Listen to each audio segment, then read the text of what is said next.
Hello, and welcome to another podcast episode of the Phillip Wylie Show. I'm excited to have Tom Eston joining today.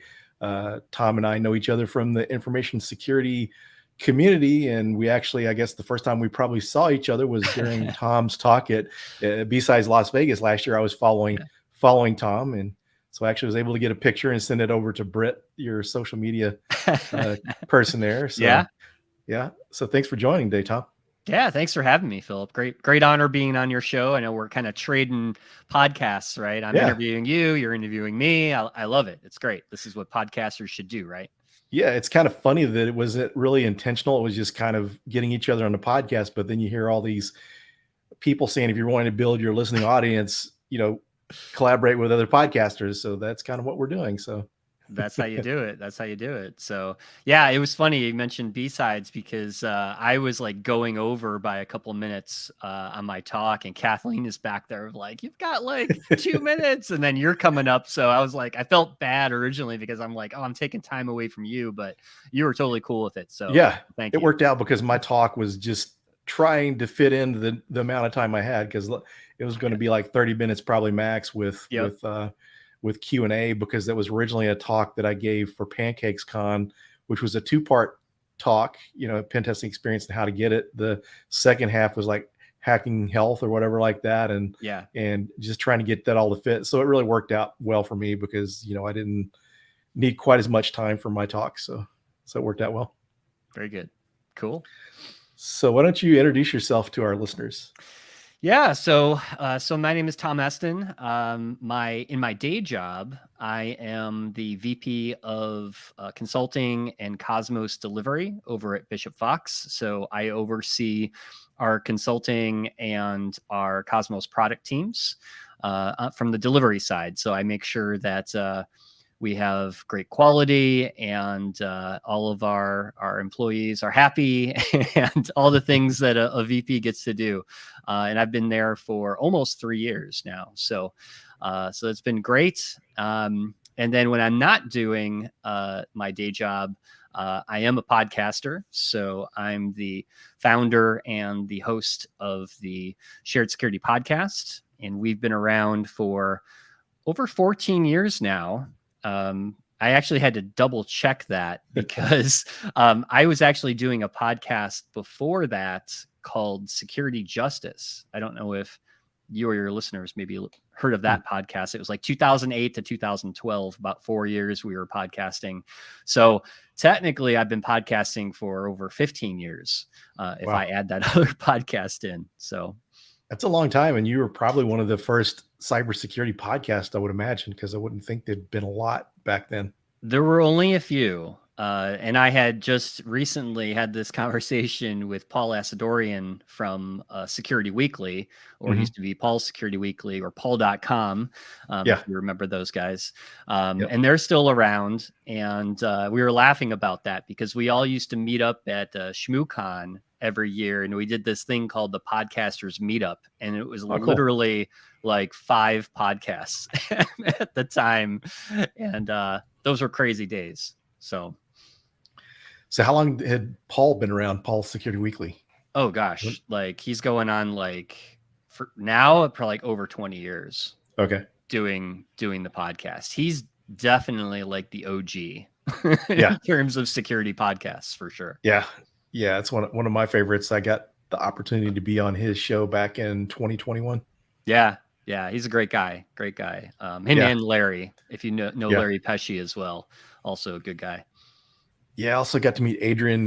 Helps host sometimes. I got to meet him for the first time in person, I guess, last year at LastCon in Austin. We got to meet for the first time.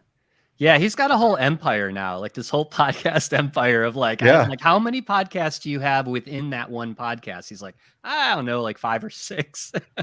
Enterprise Security Weekly, Application Security Weekly, like all these different shows. So it's pretty incredible. Yeah, and I guess at some point maybe they got acquired by someone, or I don't know what. Yeah, some media company, I forget. Cyber Risk Alliance, I think, is who acquired them. Yeah. Wow, so good for him. That's saying something when they acquire you, because I hear a lot about their conferences and know a lot of companies that are really catering to the CISOs and all that usually go through Cyber Risk Alliance for events and stuff. Yeah, they're a powerhouse for sure. So how did you get your start in offensive security? Oh yeah, it's a great story. And I was actually thinking about this of like, okay, how long have I been doing this? And I've been in technology and IT, cybersecurity, all of that for it's been over 24 years in total, and 19 of those has been in where back then it was IT security and Hmm. then what we call now cybersecurity. So 19 years in this industry, but in Yeah. technology and all of that over 24. And that's like, I was actually a little shocked, like, wow, I have been doing this for a long time and I've loved it. Every minute of it, I loved it. I started early on, actually back in 1999, was my first job. I was a contractor at, it used to be Anderson Consulting, which was Okay. then turned into Accenture. I remember that. So before if you all remember Enron, I'm definitely dating myself. I know you Yeah. remember Yeah. Enron and the Yep. collapse of Anderson Accounting, the big Hmm. accounting firm. So Anderson Consulting was part of Anderson, and then they split off right around that Enron time because they didn't want their name associated with burn and shred all the documents and all that stuff that was going on in the news. And so they changed their name to Accenture. But I was essentially hired in as a break fix help desk, desktop support person. And so that was really my first, introduction into just IT, of helping people fix their computers. It was something that I was good at. I've always dabbled in technology since I was a kid. I was that kid that early on had a bulletin board system, social engineered my parents to get me a separate phone line so I could have people dial into my BBS, all running on a Apple IIe with I think I had like a 32 megabyte hard drive, which is this giant box, and I'm like, I can never use up 32 megabytes. No way. That's like a massive amount of data in comparison to these days, right? Yeah. So, I was dabbling in technology. I served in the Marine Corps for 4 years. Didn't really know what I wanted to do when I got out. And that's where, I went to college, got a 2-year degree just in, network security, or not network security, just network technology. Security didn't really exist back then. And then that got me my first job really as a contractor doing desktop support and help desk type work. And then eventually I moved on from that to get my first, well, I wouldn't say security job yet, but I was at a real estate company here in Cleveland, and they brought in a auditor to form a security department, the first information security department for this company, because we had this thing called Sarbanes-Oxley, if you remember, which Yep. mandated that publicly traded companies had to have a security department. So I was the first hire from in this new team, because I was the guy that was fixing and the guy that was patching all the systems and all the servers. I knew a little bit about Unix because we had they were using HPUX of all things, and I was the guy that just took over from a Unix administrator that had left. And so that's also how I learned about Linux, about Unix, and that kind of other side of the world that I was just I was so involved in the Windows world because I was doing a lot of Active Directory work and all that kind of thing. So I was the first person to help start this new security team and really didn't know anything about security at the time. And honestly, nobody really did either at the time because everything was so new. And there was just a lot of things around auditing and regulations that we had to do. So I got a lot of experience of just learning how to build a small security team and create policies for, our first information security policy, learn about access management, identity management. I was doing all these things. And the one thing I was tasked with was to hire out for our first pen test. The company has never had a pen test that I worked for.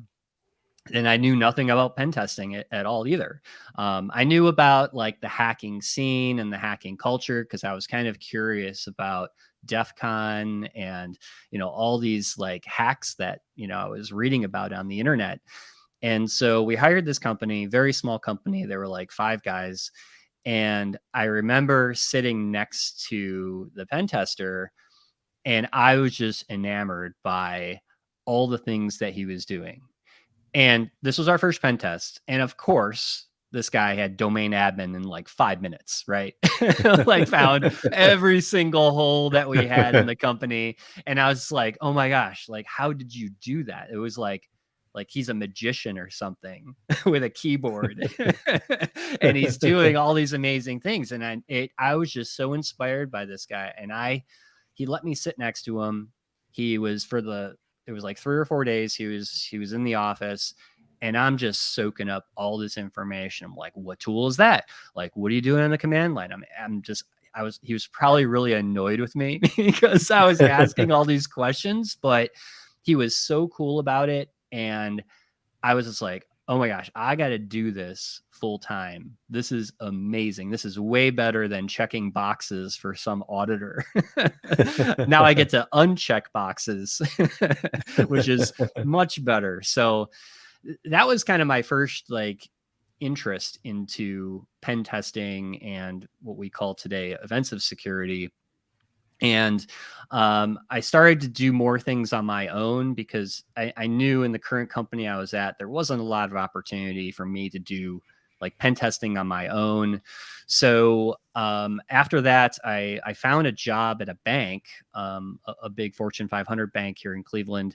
And that was my first real offensive security job. I was on the vulnerability management team, and ironically, I was hired to run their ArcSight. It was ArcSight implementation, if you remember that, the old logging software, to basically customize that. And I had some dabblings in development and scripting, so it was an area of interest. But I saw that as kind of an opportunity for me to get into the pen testing team that they had internally at the bank. So this bank, they were very early on in kind of what was known as like corporate tiger teaming or the corporate red team, right? Before red teaming was actually a red team as we know it today. And I wanted to do that. So I did my job really well. I connected with the people that were on the internal pen test team, and they let me have some opportunities to shadow them. I did some mentorship with some more of the senior people on the team. And then eventually I was a part of the team, and I'm doing internal pen tests. I'm doing external pen tests. I got to do physical security assessments, physical pen testing, social engineering, you name it. I was there for almost 5 years. And by the time I left, I was actually running the internal team as a team lead before I got into consulting, that's where my career really opened up, because as a consultant, as you know, you get to see everything, the good, the bad, the ugly, the really ugly, and sometimes the really, really good, where it gets a little frustrating as a pen tester when you can't break in or you have a hard time doing exploits and other things. So, consulting for me was really that door that I think led me to where I'm at today by just exposing me to different environments, different clients, different people. That's where I started really having the opportunity to do public speaking, speak at DEF CON, do my own research. And it was really through the consulting, because, working for a consulting firm, right? You're helping sell the product, which is consulting. And so they want you to get out there. They want you to speak. They want you to blog. They want you to do all these things. So for me, it was because at the bank, The bank was like, I don't know, like, what's this DEF CON thing you're going to? Isn't that a bunch of criminals and hackers? Like, we don't want our name associated with that. And I remember actually at the bank, they made me sign the ethics officer made me sign a document that I wouldn't tell them what bank I work at. And I had to say Fortune 500 financial institution. And they were like checking up on my social media posts and stuff. I'm like, okay, I get it. You guys are a conservative bank, but maybe it's time for me to move on because, I needed a company that was going to let me do those things. And it was great. That was kind of the launching point of my career. And I tell people that a lot, of especially new people getting into the industry. Consulting is going to do that. It's definitely not easy. I definitely struggled from in my first time being a consultant because it's a vastly different work style. You're pretty much independent, right? Especially with working on reports. There's a lot of deadlines. It's very fast paced compared to working at a bank, which is very slow, slow to change. A lot of the work is repetitive and it's kind of boring. And consulting is just this fast pace, just get it done, do great work, you'll be rewarded. And then you get to travel, you get to do all these cool things. So that was fun up until burnout, because I was there for close to 5 years at this small consulting firm.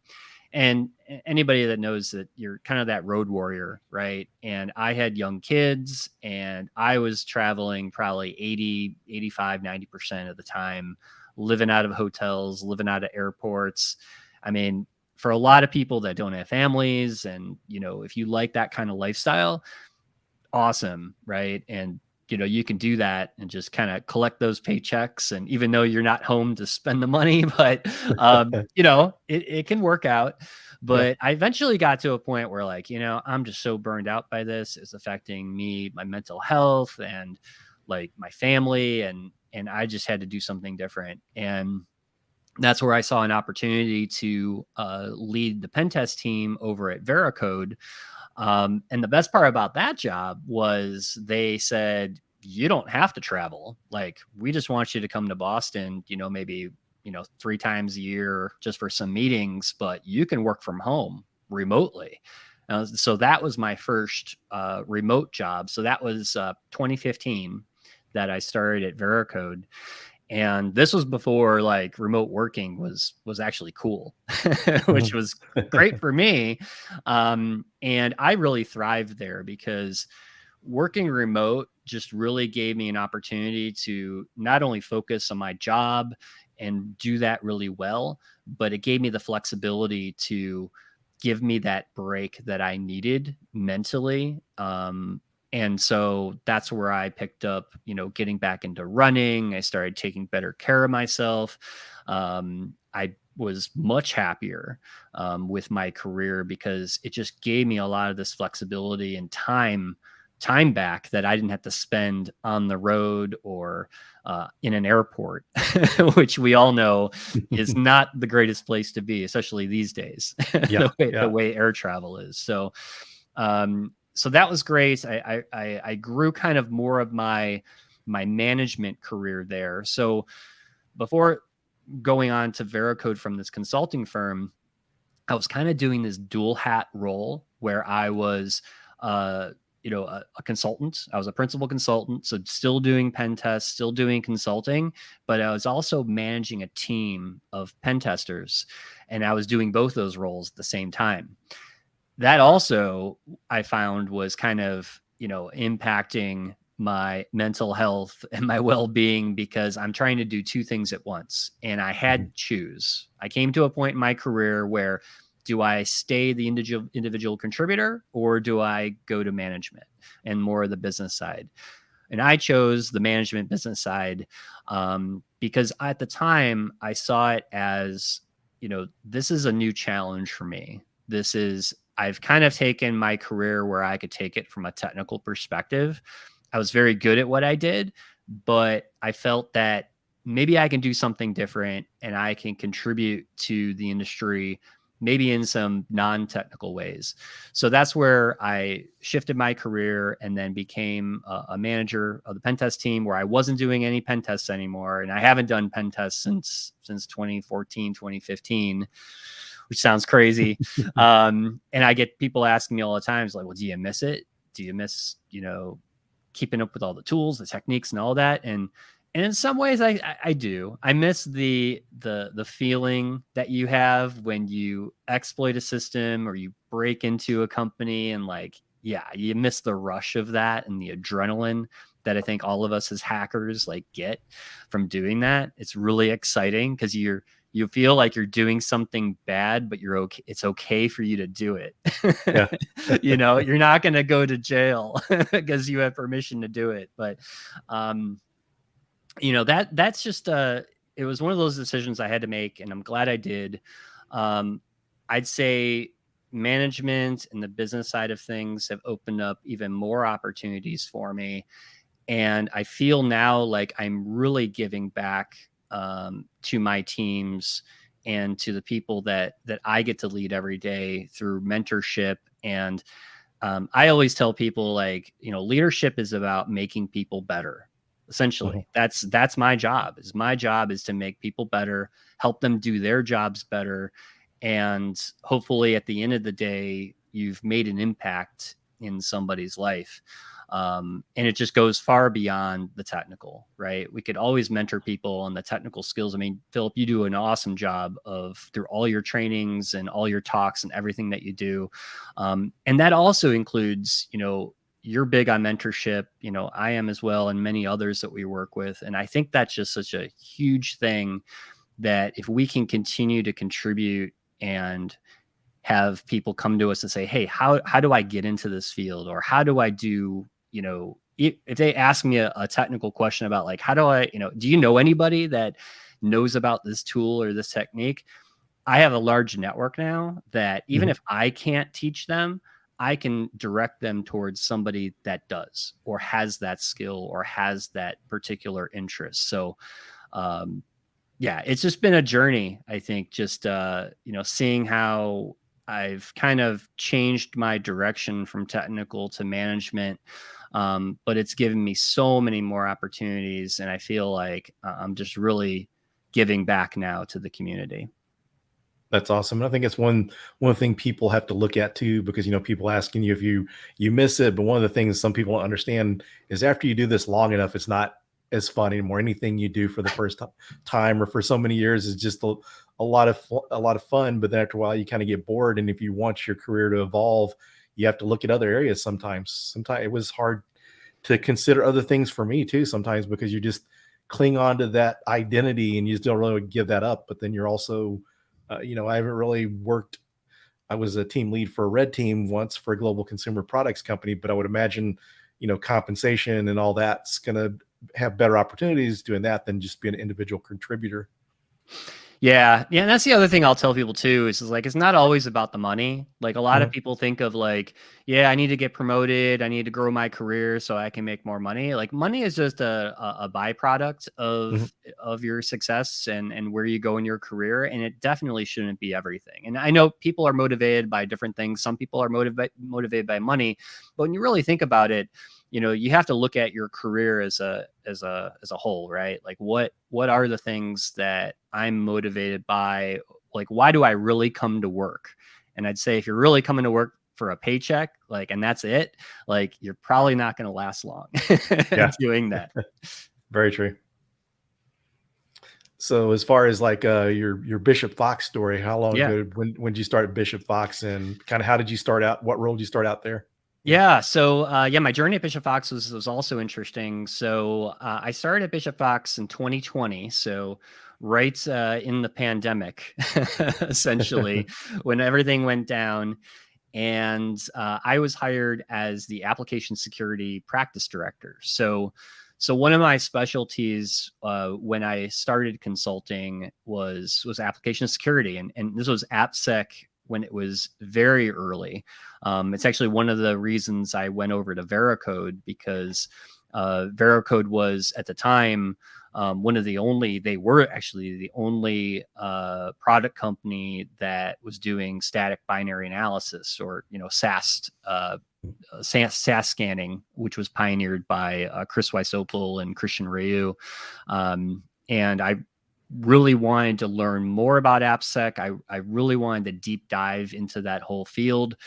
I was an app pen tester.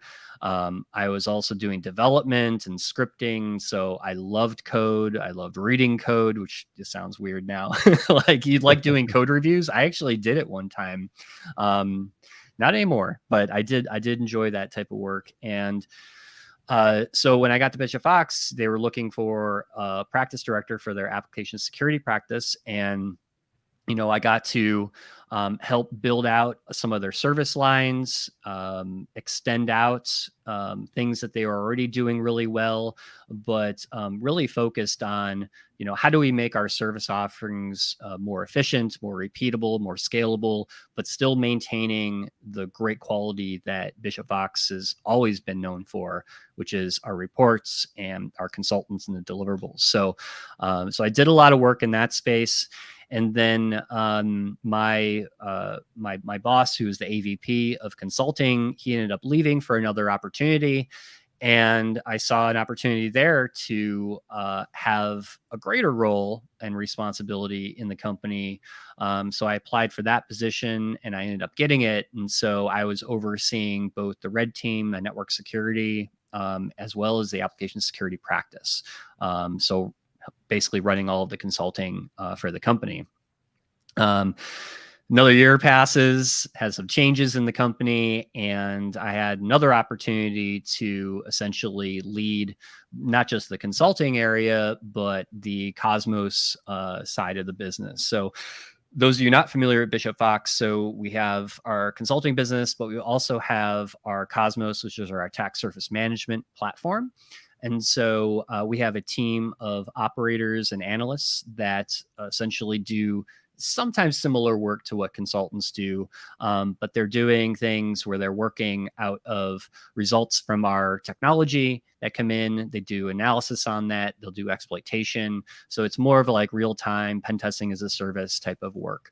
But essentially still part of delivery, right? So they're still delivering findings to clients, and they're doing things like that. So it made sense that I could oversee both those areas and start bringing the delivery organization together. So we're not so much of like two silos working independently. We're really one company. And so that's really been my mission over the last year here at Bishop Fox, is bringing our teams together. And we're all working.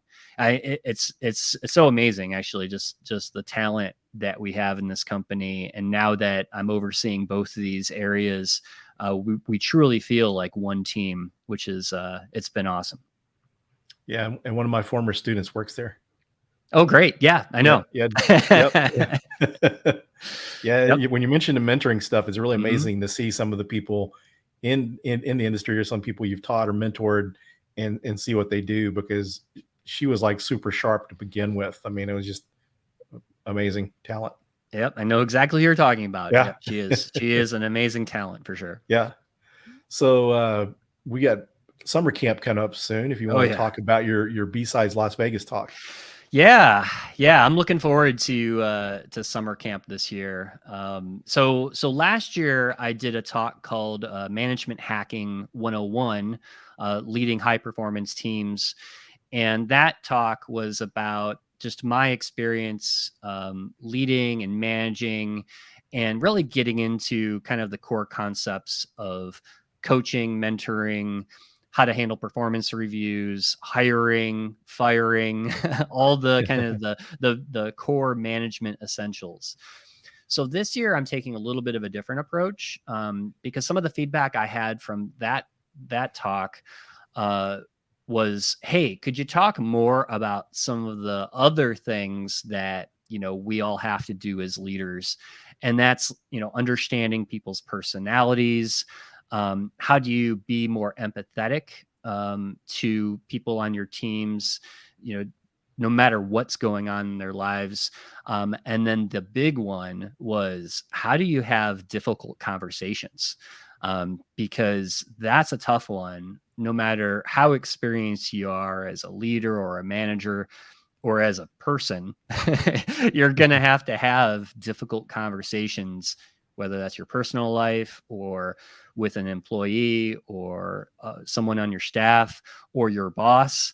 And so the talk really goes into those three areas: personalities, empathy, and difficult conversations. And so you'll leave with some hopefully great tips and techniques that you can use, not just in your business life, but I always like to kind of transcend my talks to, this stuff applies to your personal life as well.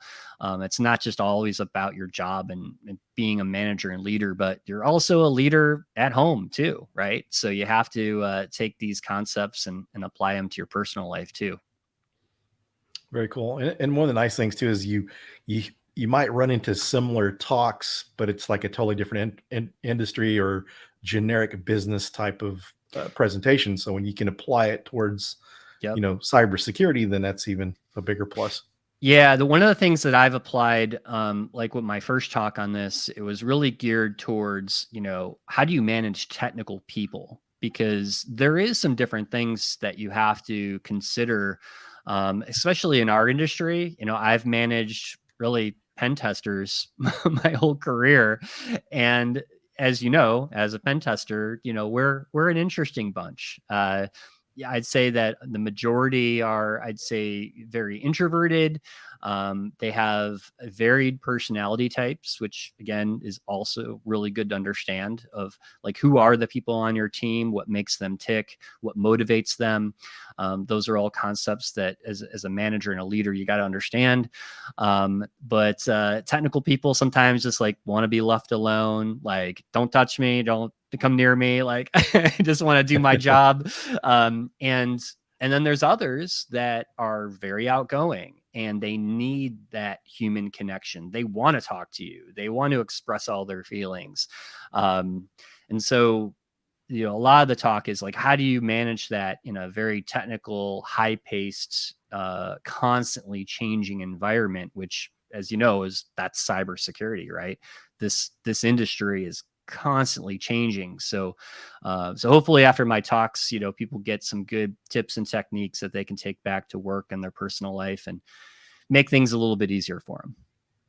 Very cool. I'll have to make sure to check that out. What day are you doing your talk on? Yeah, it's going to be Wednesday, August 9th at 10:30. And I think you're speaking the day before. I think you're on Tuesday. Yeah. So you have to come check that out. Yeah. So we're getting down towards the end of the show. Is there anything you'd like to mention before we end the episode?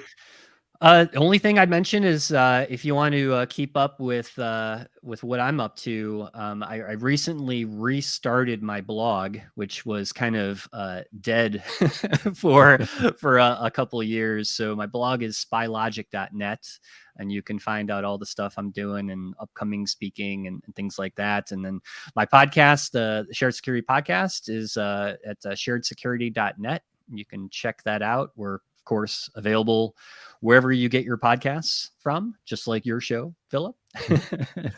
But yeah, that's pretty much my plug. But yeah, I really appreciate you having me on your show, Phillip. Yeah, thanks for joining. It's been a great discussion, and I look forward to seeing a summer camp. Yep. And for the listeners, we'll be sharing all these links in the show notes, so you don't have to go trying to find it if you didn't get it written down, but we'll have all that in there, as well as the link to Tom's podcast. Awesome. Well, thank you, Phillip. Thank you. Thanks, everyone, and we'll see you on the next episode.